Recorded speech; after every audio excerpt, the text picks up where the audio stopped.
Masked men wearing gloves forced their way into a Northwest Harris County apartment, killing a father. Two children were actually in the apartment at the time.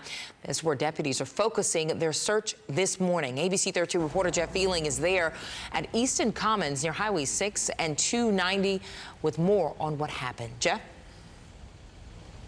Good morning, Samik. You know, typically this is a pretty quiet place. Very quiet this morning. A father of two died inside his apartment during a violent home invasion robbery, according to deputies. They say around 9:30 last night, two masked men forced their way into the apartment. They say they shot the victim, Trey Kane, multiple times inside his unit. Kane's girlfriend told deputies that she was inside their apartment with Kane and their two children. The kids are very young, 4 and 1 years of age. Those masked and gloved suspects forced entry into the apartment, then shot Kane and robbed the couple. Deputies say they do not believe that this was a random act. However, they don't exactly know what the suspects were doing at this particular apartment. At this point, they don't have a whole lot of information on the suspects. If anyone saw those suspects, or maybe the car they drove away in, they are urged to call the sheriff's department. Reporting live, Jeff Ealing, ABC 13 Eyewitness News. I'm Courtney Fisher, live downtown, where the man accused of stabbing his great-grandparents is expected to be in court overnight. It was his 12-year-old half-brother who stopped him and may be the reason why those great-grandparents are still alive. While Lucian Johnson is in jail, and please make a record that the defendant is not present.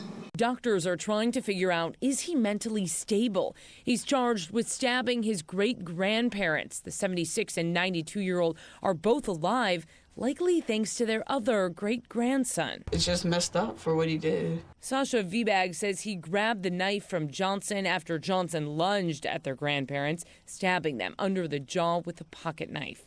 Sasha asked we blur his face because he's modest about what happened, but he's a hero. He was just like whispering like underneath his breath almost. So I didn't really know what he was saying about that. And I did hear what he said to Grandma. For some reason I didn't, but even though she was farther away from me. But I don't really like saying what he said. Tough for any child to witness. Sasha was honored by the Harris County Sheriff's Office. They gave him a special coin for what he did. By the way, Lucius Johnston is going to be in court again later today. His bond set at $80,000. For now, reporting live downtown, Courtney Fisher, ABC 13 Eyewitness News. There is more breaking news happening in the Barrett Station area. That's in northeast Harris County. A man was found dead next to a car at Francis Street. Investigators don't know who he is, but they do believe he was stabbed to death. Someone coming home found that man in the street and called police this morning. Apparently, he had been stabbed several times. And then investigators followed a blood trail to a nearby abandoned trailer, and they are searching that trailer right now. This morning, we have new information on a killer's plans while running from the law. These are the stories that are new now next. While on the run, police sources tell ABC 13 that murder suspect Al Simon called a funeral home to make arrangements to have his body cremated. A Harris County Sheriff's deputy shot and killed Simon Saturday at Hermit Park when he reached for a bag containing money and a gun. Simon was wanted in the Christmas Eve murder of his ex-girlfriend, 46-year-old Carol Lee Taylor. Right now, law enforcement is on alert for drunk drivers through the new year. No refusal blood draws begin tonight. That means judges will be available to approve search warrants to test drivers' blood for alcohol, and nurses will be ready as well. Thursday, Houston Mayor Sylvester Turner and other elected leaders will be sworn into office. The ceremony is at Wortham Theater Center beginning at 9:30 a.m. We'll stream it through the ABC 13 mobile app.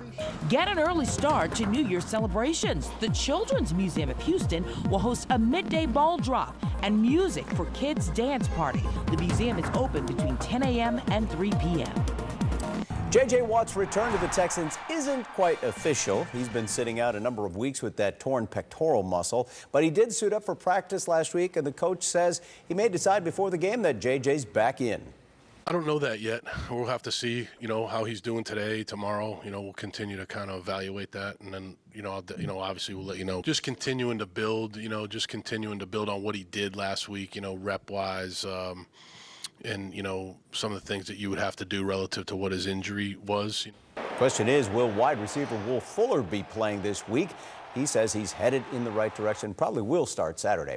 And you can watch the Texans and the Bills only here on ABC 13. Our live coverage is countdown to kickoff at 1:30, and the game follows live at 3:30. Well, right now, volunteers are putting the finishing touches on spectacular floats in the Rose Parade. The 131st annual parade in Pasadena, California features floats decorated only with flowers or natural plants.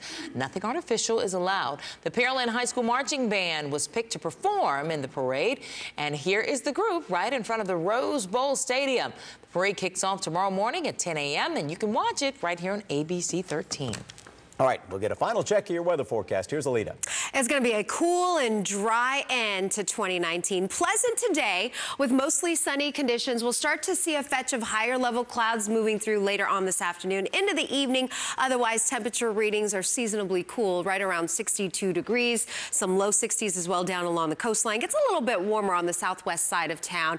And yes, for the festivities this evening, you may want to grab a jacket. Temperatures will drop off from the 60s in the low 50s by 9 o'clock. By midnight, we'll be sitting into the upper 40s, and that's where those temperature readings will hold. There won't be much of a breeze out there, so that's the good news. Temperature readings when you wake up tomorrow morning will be in the 50s, some added clouds to start you off 2020. But notice the wet weather will hold off until later into the day. I think late evening is when we start to see some widespread rains, light to moderate, steady rain showers for several hours. That's going to allow those rain shower accumulations or rain accumulations to pile up between 1 to 2 inches possible, higher amounts offshore and to our east. But here's the good news. All of this wet weather clears out of here to close out the week and for that first weekend of 2020, those higher amounts out toward Louisiana. So here's where we go. We go from temperature readings today in the low 60s, upper 50s on New Year's Day, mid 60s on Thursday, and then by the weekend,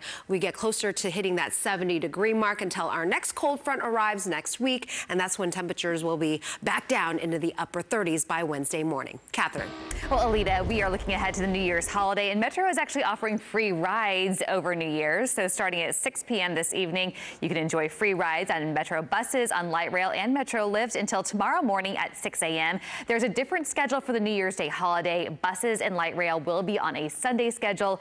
HOV lane and hot lanes will be closed, and no park and ride will be offered. Also this evening, Lyft is offering a promo code for a discount of up to $10 off your ride this New Year's Eve. Use the code NYEHOU 2020. Take Lyft. Yes. Or Uber or a taxi. Do not drink and drive. Not designated driver. All right. That's our final newscast right here in the mornings for 2019. Okay.